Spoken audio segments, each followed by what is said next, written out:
conceives a child, nourishes it, then through the pains of the world gives life to this child, a son. She conditions this child to be good and to help whomever or whatever needs help.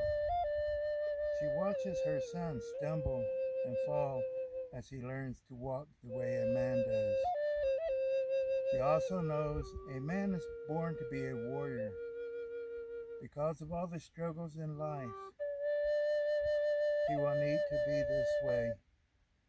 In the latter stages of his boyhood, he is called into the duties of defending his country, his people, his friends, and his family. A very honorable duty with many consequences. This a mother only knows and considers every day that he is away. She prays every day for the memories that are being tucked away in his mind, day in and day out. The horror of war and seeing so many friends die beside him, to the point he becomes a stranger to everyone just to lighten the pain. She sees the neighbors receiving the news that their child has been taken away and then prays that this will never happen to her. Then one day, a knock on the door, and then the news, a news that makes her body tremble, and then ask why.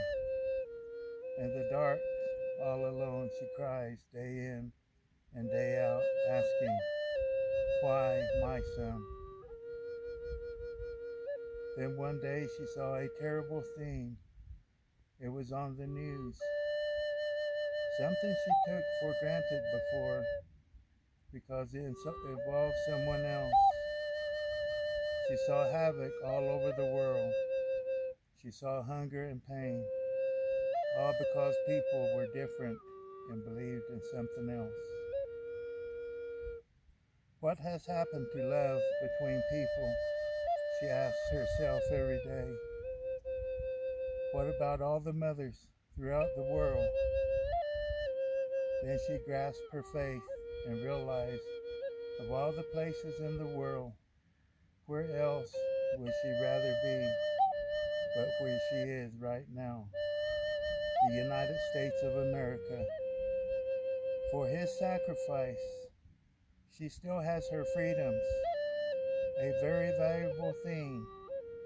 She has an opinion she can voice, and for this sacrifice, all people can have this also.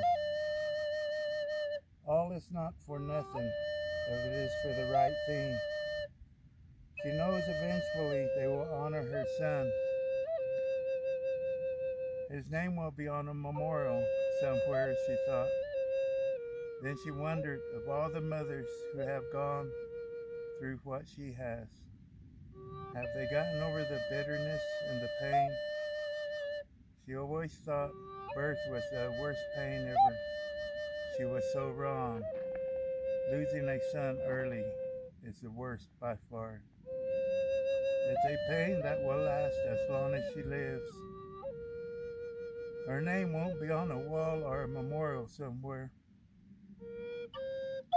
The only wall she has is the one in her house to hang his medal and his picture. The lap where she held her son when he was so small holds the flag they gave her one very honorable day and is soaked with tears. Tears of sorrow, tears of pride, and tears of a part of herself that had died also. Now when she sees a flag flying high or being held proudly, herself, along with many other mothers, know that freedom is truly not free.